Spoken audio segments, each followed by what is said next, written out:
Labadiena, treneri, jūsų mintis po rungtynių. Mintis. Taškas tai, ne tai, ko mes siekėme šiandien.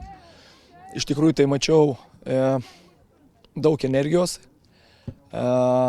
daug emocijų, daug noro iš abiejų komandų.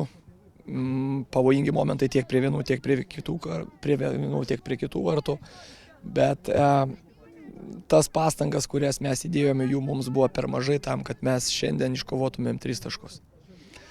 Taip, ir jo, turėjom savo momentų, bet gaila, bet mes jais nepasinaudojom. Galbūt šiandien buvom ir agresyvesni negu lyginant su praeitom rungtynėm su Sūduva, kas liečia žaidimą atakoje. Bet iš kitos pusės mes per daug lengvai suteikdavom šansus Gargždų bangai išeiti po mūsų prarasto kamuolio, išeiti greitas kontratakas.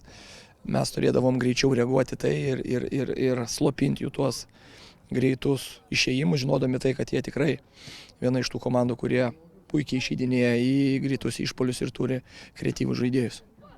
Bet ir patiems nepavyksta antrose iš eilės rungtynėse pasižymėti. Čia naujai atvykusiems gal puolantiems žaidėjams reikia daugiau laiko ar kažkas kitos bėdos? Turbūt reikia čia. Atsakas yra vienas. Pasiritojus rankovės eini ir treniruotis, dirbti. Šalifuo tai, ką mes norim žaisti.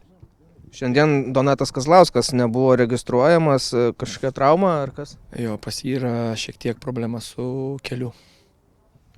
Kalbant apie pirmą ir antrą kėlinuką, ar pavyko per pertrauką antrajame įdiegti kažkokių pokyčių? Vėlgi, tik tai tiek, kad pagreitinti kamuolį ir būti agresyvesniem, ieškoti, susidarinėti patiem erdvės ir tas erdvės atakuoti. Ir manau, kad galbūt jeigu vertinat mūsų antras kėlinys buvo šiek tiek geresnis negu pirmas, kas liečia žaidimą atakoje.